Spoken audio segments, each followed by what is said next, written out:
the valuable pearls he had in his possession? Certainly not. I merely ask you because they might have offered a great temptation, and if he has experienced any foul play at the hands of the barber, the idea of becoming possessed of such a valuable treasure might have been the inducement. I do not think it probable, but it has struck me that if we obtain any information whatever of Thornhill, it will be in consequence of these very pearls. They are of great value, and not likely to be overlooked. And yet, unless a customer be found for them, they are of no value at all, and nobody buys jewels of that character but from the personal vanity of making, of course, some public display of them.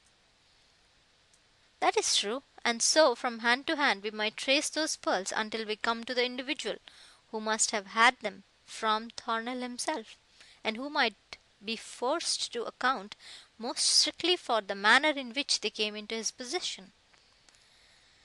After some more desultory conversation upon the subject, it was agreed that Colonel Jeffrey should take a bed there for the night at Lime Tree Lodge, and that in the morning they should both start for London, and disguising themselves as respectable citizens, make some attempts, by talking about jewels and precious stones, to draw out the barber into a confession that he had something of the sort to dispose of, and moreover they fully intended to take away the dog, with the care of which Captain Rathbone charged himself.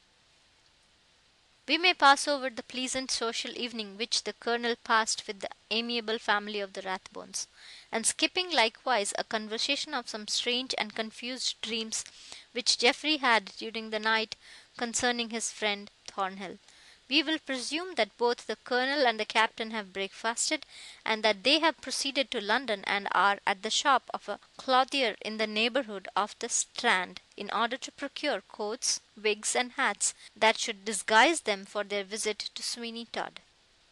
Then, arm in arm, they walked towards Fleet Street, and soon arrived opposite the little shop within which there appears to be so much mystery. "The dog, you perceive, is not here," said Colonel. "I had my suspicions, however, when I passed with Joanna Oakley, that something was amiss with him, and I have no doubt but that the rascally barber has fairly compassed his destruction." "If the barber be innocent," said Captain Rathbone, "you must admit that it would be one of the most confoundedly annoying things in the world to have a dog continually at his door, assuming such an aspect of accusation, and in that case I can scarcely wonder at his putting the creature out of the way." "No presuming upon his innocence, certainly, but we will say nothing about all that, and remember we must come in as perfect strangers, knowing nothing whatever of the affair of the dog, and presuming nothing about the disappearance of anyone in this locality." "Agreed. Come on." "If he should see us through the window hanging about at all, or hesitating, his suspicions will be at once awakened, and we shall do no good." They both entered the shop, and found Sweeney Todd wearing an extraordinary singular appearance, for there was a black patch over one of his eyes, which was kept in its place by a green ribbon that went round his head, so that he looked more fierce and diabolical than ever, and having shaved off a small whisker that he used to wear, his countenance, although to the full as hideous as ever, certainly had a different character of ugliness to that which had before characterized it, and attracted the attention of the Colonel.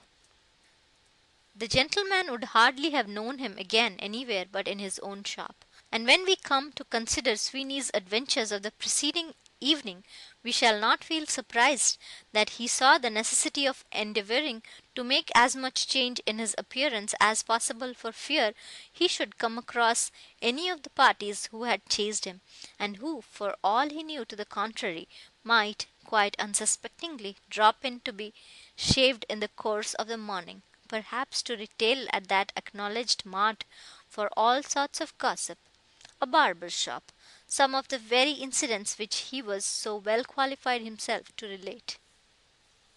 "Shaved and dressed, gentlemen?" said Sweeney Todd, as his customers made their appearance.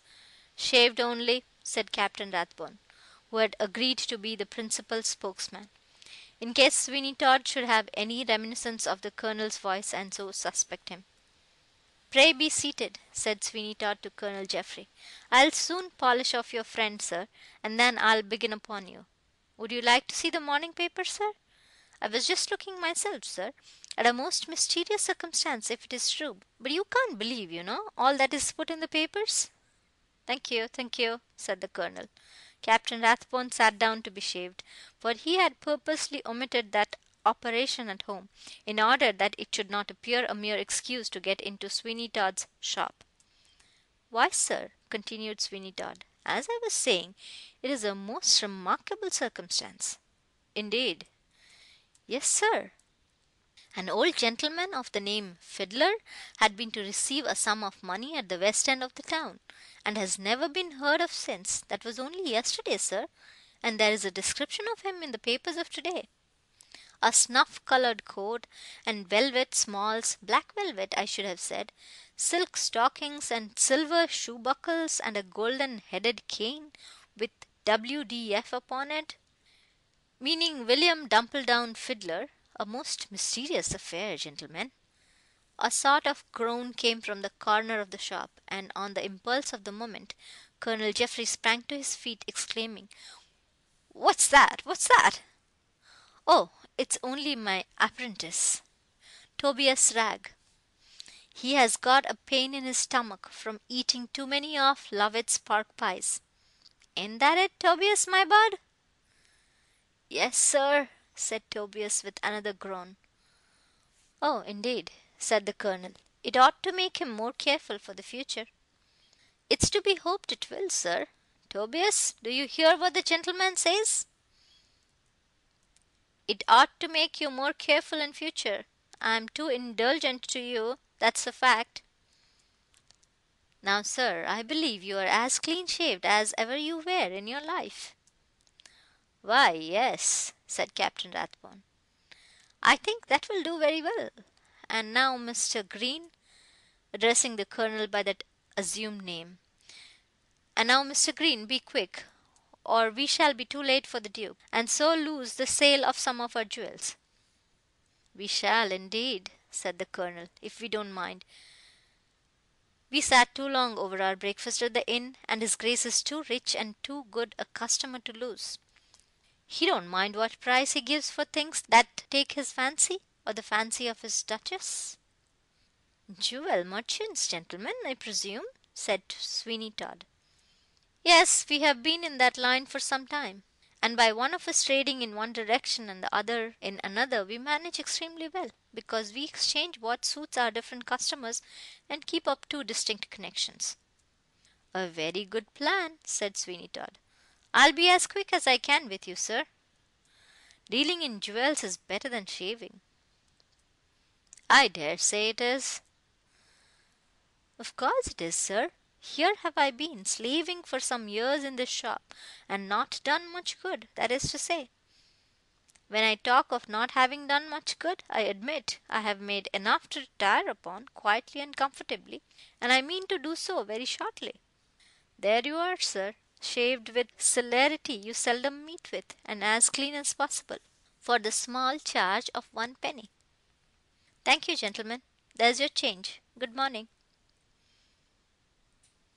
They had no resource but to leave the shop, and when they had gone, Sweeney Todd, as he stropped the razor he had been using upon his hand, gave a most diabolical grin, muttering, "Clever, very ingenious, but it wouldn't do. Oh dear, no, not at all.